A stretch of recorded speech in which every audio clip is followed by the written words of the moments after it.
The Quran says you are busy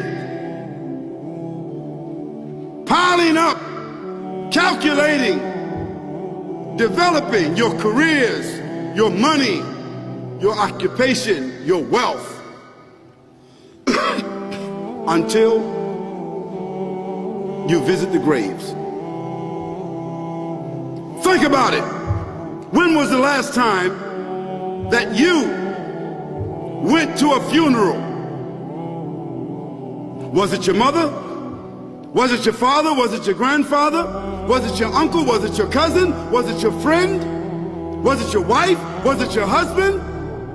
The last time that you visited the grave, when you went to a funeral and you saw that person whom you loved that was laughing, crying, live, boasting, wealthy, educated, denying, arrogant, whatever they were.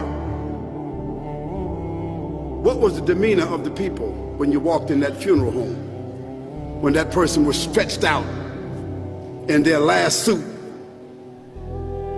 What was the demeanor? Were the people cracking jokes? Were they dancing? Were they clapping and singing songs? No. Silence, melancholy, trauma.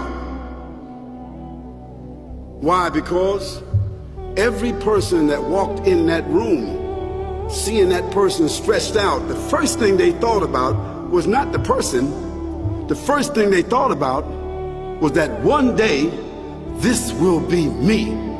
So Allah said, Alhaakumut takathur. All of us, all of you are engaged in running your mouths, doing your business, multiplying, buying houses, cars, business, whatever you're doing. And when you're told about God, religion, life, morality, you're saying, look, I ain't got no time for that. I ain't got no time for that. I don't want to hear that. I don't even believe in God. Matter of fact, I don't even know if I'm gonna die, and if I do, maybe I'm coming back again.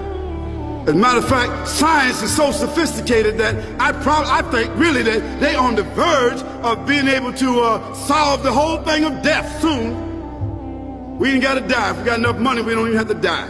See how arrogant people can be until they visit the funeral house.